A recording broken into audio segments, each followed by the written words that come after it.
नमस्कार दोस्तों, मैं नरेंद्र आपका एनके अकेडमी में स्वागत करता हूं। आप अपना सब्जेक्ट चल रहा था डीएफसीसीएल का, डीएफसीसीएल जूनियर एग्जीक्यूटिव, जिसमें अपना सब्जेक्ट चल रहा था बेसिक इलेक्ट्रिकल। बेसिक इलेक्ट्रिकल में अपन कुछ टॉपिक पढ़ लिए थे, कुछ बाकी थे, तो पढ़ते हैं अपन। आज पढ़ते हैं कि पावर की पावर का क्या सिस्टम होता है, पावर के क्या फॉर्मूले होते हैं और किस प्रकार से क्वेश्चन आते हैं पावर के, वो देखते हैं। तो पावर का बेसिक जानते हैं। पावर को हिंदी में बोलते हैं ऊर्जा, पावर यानी बोलते हैं शक्ति, सॉरी। तो पावर एक तो होती है डीसी की यानी डायरेक्ट करंट की, एक होती है अल्टरनेटिंग करंट यानी एसी की। तो डीसी को बोलते हैं दिष्ट धारा हिंदी में, और अल्टरनेटिंग को बोलते हैं प्रत्यावर्ती धारा। तो पी बराबर होता है, डीसी के अंदर पी बराबर होता है वीआई, डीसी के अंदर पी बराबर होता है वीआई। और एक फॉर्मूला होता है पी बराबर होता है आई स्क्वायर आर, और एक फॉर्मूला होता है आपका पी बराबर वी स्क्वायर अपॉन आर। ये तीन फॉर्मूले होते हैं पावर के, जो कि डीसी की फॉर्म में होते हैं। इसका मात्रक होता है, आपका यूनिट होती है वाट, इसका मात्रक होता है वाट।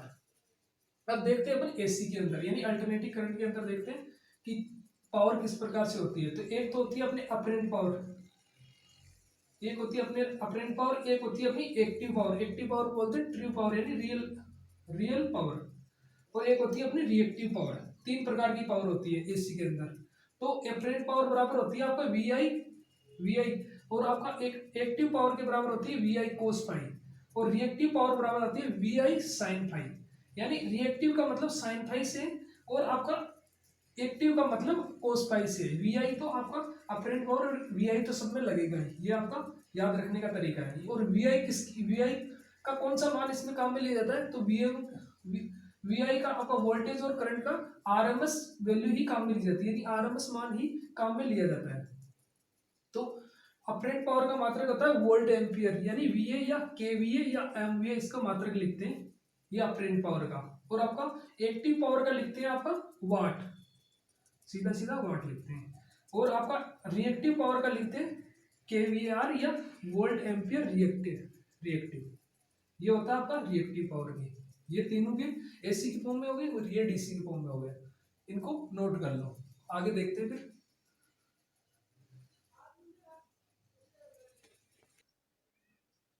अब अपन जानते हैं, अब अपना टॉपिक रहेगा, नेक्स्ट टॉपिक रहेगा ओम का नियम, जो कि आपको आता ही होगा, लेकिन आज देखेंगे कि इसमें क्या अलग चीज है। ओम का नियम अभी तक पढ़ा वही है या कुछ अलग है, देखेंगे वही है, लेकिन देखेंगे ध्यान से समझेंगे ओम के नियम को। तो ओम का नियम क्या कहता है? ओम का नियम का एक इंपॉर्टेंट फैक्टर है कि टेम्परेचर कांस्टेंट रहना चाहिए, यानी तापमान नियंत्रक होना चाहिए, तापमान चेंजिंग नहीं होना चाहिए, कि तापमान फिक्स होना चाहिए इसका। तो ये पॉइंट बहुत ही इंपॉर्टेंट पॉइंट है ओम के नियम में, कि तापमान कांस्टेंट होगा तभी ये नियम काम करेगा, वरना नियम काम नहीं करेगा, ये ओम का नियम।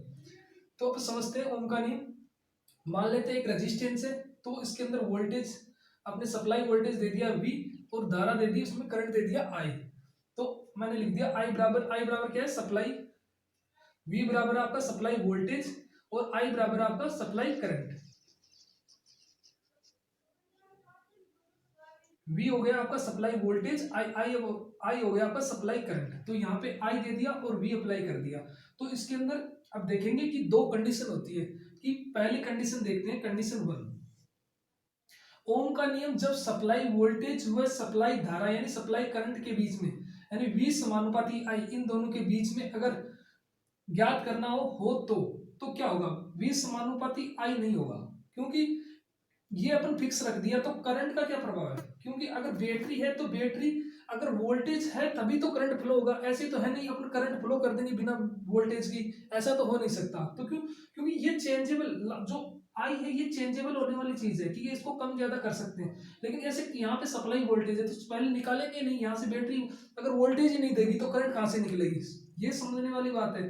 तो ये आपका इक्वेशन गलत हो जाती है, वी समानुपाती आई इक्वेशन, यहाँ पे अगर ये कंडीशन दी हो तो ये गलत हो जाती है। तो यहाँ पे सही क्या होती है, आई समानुपाती वी, कि इसमें देखो आई समानुपाती वी बराबर, ये सही हो जाती है। कि किस लिए सही हो जाती है, इसलिए सही हो जाती है कि वी अगर वोल्टेज को चेंज करेंगे, वोल्टेज को कम ज्यादा करेंगे, तो करंट अपने आप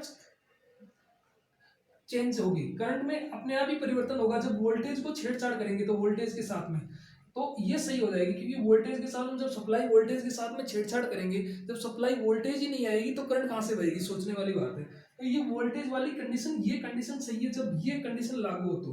और ये सूत्र वगैरह जो तो आपको आते ही होंगे, ये एकदम वैसे के वैसे एज इट इज रहेंगे कि कोई सी भी कंडीशन लगा लो, क्योंकि आई बराबर वी अपॉन आर और वी बराबर आई आर और आर बराबर वी अपॉन आई। तो अपन ने ये देख लिया आई समानुपाती वी, यहां तक समझ लिया आई समानुपाती वी होता है कि अगर जब ये कंडीशन हो, जब सप्लाई वोल्टेज और सप्लाई करंट की बात हो तो आई समानुपाती वी होता है। तो आई बराबर हो जाता है 1/r इंटू वी। तो आर क्या है, ये आर आपने ले लिया कांस्टेंट वैल्यू ले ली जो कि रेजिस्टेंस है, जो कि हमने कांस्टेंट ले लिया। तो यहाँ पे ये फॉर्मूले आ जाएंगे आई बराबर वी अपॉन आर, इसका मात्रक आई का मात्रक आप जानते ही होंगे एम्पियर, यानी करंट का मात्रक एम्पियर और वोल्ट का मात्रक आपका वी का मात्रक वोल्ट और आर का मतलब आर का मात्रक ओम। तो वी बराबर आई आर और आर बराबर वी अपॉन आई।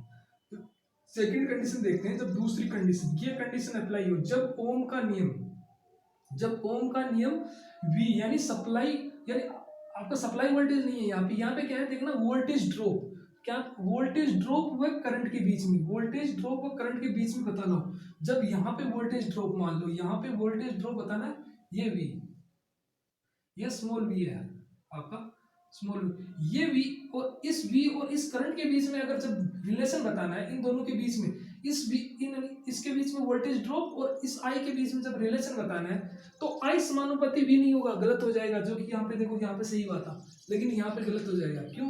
क्योंकि जब इस वी की बात हो रही है, पहले इस वी की बात हो रही थी, अब इस वी की बात हो रही है, तो इसके और इसके बीच में रिलेशन बताना है तो वी समानुपाती आई होगा।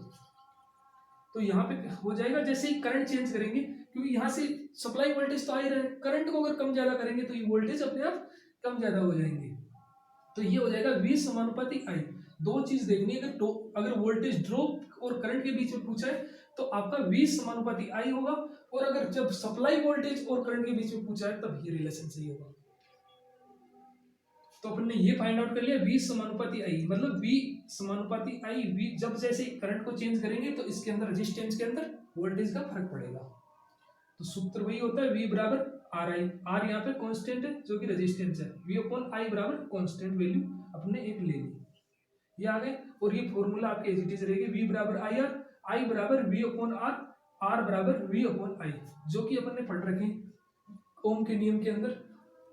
सीधी सी बात है, ये अपन ने पढ़ रखा है सब कुछ, लेकिन ये थोड़ा सा फर्क होता है कि जब इस वी की बात होती है, इस वी की बात होती है, अपन ने अभी तक ये दिमाग नहीं लगाया था कि इस वी की बात हो रही है या इस वी की बात हो रही है। अपन जानते हैं वोल्टेज वोल्टेज होता है, लेकिन वोल्टेज ड्रॉप और वोल्टेज सप्लाई वोल्टेज इन दोनों का थोड़ा सा अलग सिस्टम है, तो इसमें थोड़ा सा अलग हो जाता है। अगर पूछा जाता है तो एग्जाम में देख लो कि कौन सा पूछा गया, उस हिसाब से टिक करना है, क्योंकि अपनी जगह दोनों ही सही है, ये भी सही है ये भी सही है, लेकिन कौन सी जगह कौन सा सही है ये जानना जरूरी होता है। अब जानते हैं इसके अंदर ग्राफ, तो ये आई यहाँ पे करंट और वी वोल्टेज, तो इसके अंदर लीनियर रिलेशन होता है जो कि रेजिस्टेंस के बीच में होता है, जो कि ये आर दिखाया गया है, ये आर है, जैसे जैसे आर बढ़ेगा वैसे वैसे आपका करंट की वैल्यू और वोल्टेज की वैल्यू बढ़ती जाएगी। ये आपका लीनियर रिलेशन होता है, इसको बोलते हैं लीनियर रिलेशन। ये होता है आपके ओम के नियम के अंदर सारी कुछ बातें जो कि हमने कंप्लीट करा दिया ओम के नियम के बारे में। इसका स्क्रीनशॉट वगैरह लेना है तो ले लो जल्दी से। तो थैंक यू दोस्तों, अगर वीडियो अच्छा लगे तो लाइक एंड शेयर जरूर करें।